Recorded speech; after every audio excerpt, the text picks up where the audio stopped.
What's up? I'm Tanner. This is my snake Cheshire, and this is probably the most serious I'll ever be online, so enjoy it while you have it.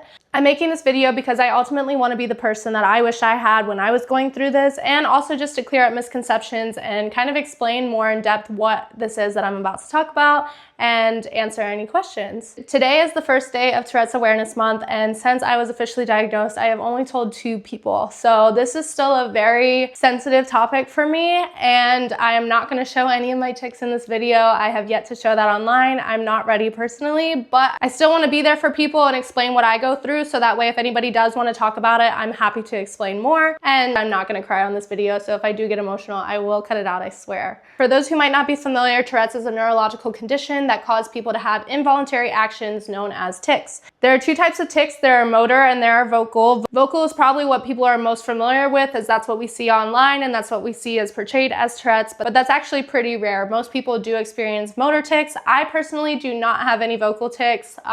They can happen at any time. They can go away. They can get worse. Those tics can be blinking, shrugging, snapping, stretching, literally anything you can think of, it can just happen. It honestly feels like an itch. Think of a really bad itch that happens throughout the entire day in different spots, and if you itch it, people are gonna think that you're weird. That's Tourette's. I think people tend to ask, when did you realize that you had Tourette's? When I was younger, around 8 to 10 years old, I knew I was doing weird stuff. I would get made fun of from kids. They would ask me why I'm blinking a certain way. They would ask why I was doing a certain thing, and I literally had nothing to tell them. I don't know. I literally don't know. Then when I was 11, I was in theater, and there was this woman, and she had Tourette's, and she had vocal tics, and she was very open about it. She talked about it all the time during rehearsal, saying, I can't help it. She laughed about it. We all laughed about it. It was like lighthearted, and it was great. And I just remember seeing her, and although she had vocal tics and I didn't, I was like, that is literally happening to me. What is happening? And I never actually talked to her, but having her there helped so much because it made me feel like I wasn't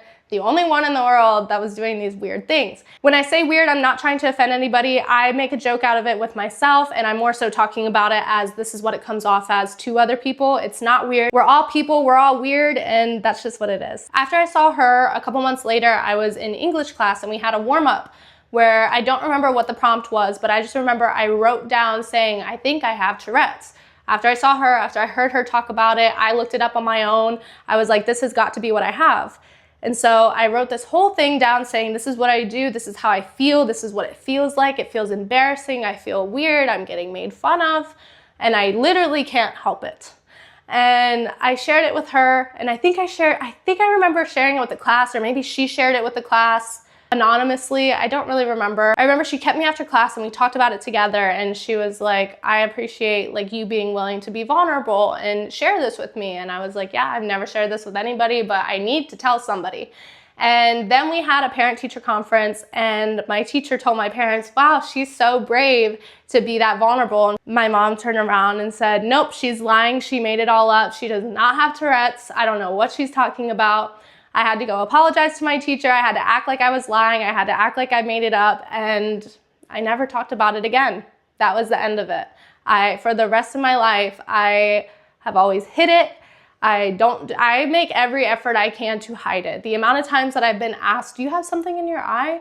Is something wrong? Da, da, da. Oh, no. Yeah, I just have an eyelash in my eye. Or, oh, sorry, I just needed to stretch real quick. Or whatever excuse I can come up with, I feel like I've become a mastermind at being able to hide my tics. So much so that when I finally went to the doctor, which we'll get to later, but when I finally went to the doctor, they were like, I can't tell that you're ticking at all. And I was like, I don't even know how to let myself be, because I've hidden it from people my entire life, that the only time I've ever allowed myself to be truly myself is when I'm alone.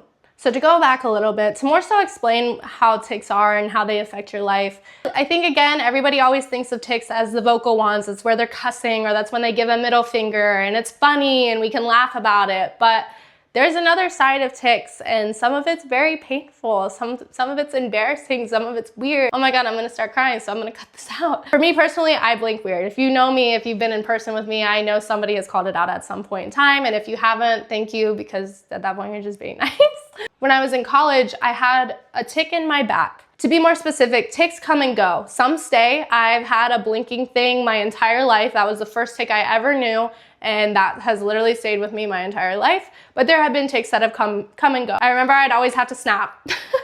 I remember I had to look left and right real quick. Like, I don't know. Again, I joke about it with myself because I know it looks weird and that's the way that I cope. But it's not funny and it's embarrassing and you feel weird and all the things. And so I remember in college, I had a tick in my back where I had to tense up my back and like stretch it. Like if I do it right now, you're probably not gonna notice. Like you might see me like change my shoulders a little bit, but that's what I would have to do every second of the day, it felt like. And it got to the point where I had really bad back pain and it lasted for a year and it hurt so bad. Eventually, thank goodness it went away and I just kept going on with my life with my normal tics and that was it. Last year I developed a neck tic where I'd have to tense up my neck. It was almost the same thing in my back but in my neck. And I had unbearable pain. I had migraines because it was all just tension in my neck. My neck hurt, my shoulders hurt, my back started hurting from it. It was so bad. I was barely sleeping, work was painful, it was not fun. So finally, I was like, you know what? I am 25 years old. I can go to the doctor for this. And so I went to the doctor and I just started crying because I wanted to explain like what was wrong with me and it just felt so weird. Even talking to a doctor was weird. I didn't even want to show her what was going on because it felt so goofy and so strange to even show a doctor. I'm sorry. That was the first time I ever really let somebody see what was going on. And we talked about it and she was saying, yeah, that is Tourette's. You don't have vocal tics like most people think that you have to have Tourette's, but you have motor tics and that's what it is, especially if it's been your whole life. And that was such a validating moment because finally, after all of these years, at least there was somebody saying like, this is what it is. Granted, did I want to be told that I have Tourette's? No, I'm sorry, I didn't. Like, I didn't. But to at least hear like all the years that I knew I had something and was told that I didn't and that I needed to just shut up and deal with it alone, I didn't have to do that anymore. That is what that is. And I just genuinely, I just wanted to share the awareness of it and explain that you don't need to have all these crazy tics for you to have Tourette's. There are so many tiny ones and there are so many things that make Tourette's what it is and there are things that spark it. For me, it's mainly an anxiety thing. When I get super stressed out, my tics get worse and I also have OCD. So a lot of times when I have tics, let's say if I snap on this hand, I have to snap on this hand too. So then it just makes it 2 times worse. Or I have to do it twice to make it an even number. It's ridiculous and it's annoying. It can be such a pain in your life, honestly. Like, if I showed you guys the behind the scenes of just this video alone, like there's 5 minutes probably at least in total of me just tweaking out and I look absolutely crazy. And that's just what it is and it makes it hard. And unless you do what I do, and I'm sure most other people do, of making it a life goal of being able to hide it, it's exhausting. Sometimes for me, I'm sure this happens to other people too, but you hold it in all day in front of people at work and then I'll go into my car and I will just bug out. I'm not kidding, because it's literally like your whole body for 8 hours, if not more, depending on what you're doing, you're suppressing like an itch. I just wanted to get on here and share my story with other people that might be like me, where you might not have the most exaggerated tics. You might just have small ones, and even those small ones are a pain in the ass to deal with every day. And trust me, I get it. I am always here. I'm always here to listen. I'm always here to talk. You're not crazy. You're not weird. You're not whatever feeling you probably think, because trust me, I felt all of those things and it's so hard. It's so hard to like just function in a normal world where you're constantly like having to be on your toes and wonder what tic is gonna come next. And like I said, it's an itch. It's literally an itch. And sometimes it even feels like you're lying to your friends, because I'm like,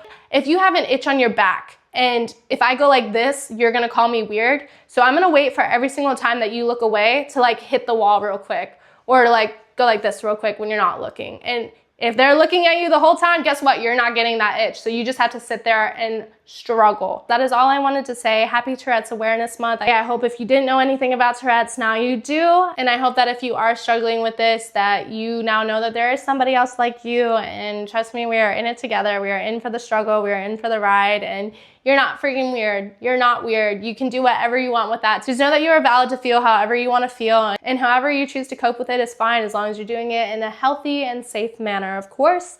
For me personally, I call myself a tweaker all the time, and I laugh about it, because what else can you do? You know, if everybody else is gonna laugh with you, you might as well laugh too. The last thing I wanted to say is, if you know somebody with Tourette's and you see them having tics, don't call it out. But don't call it out.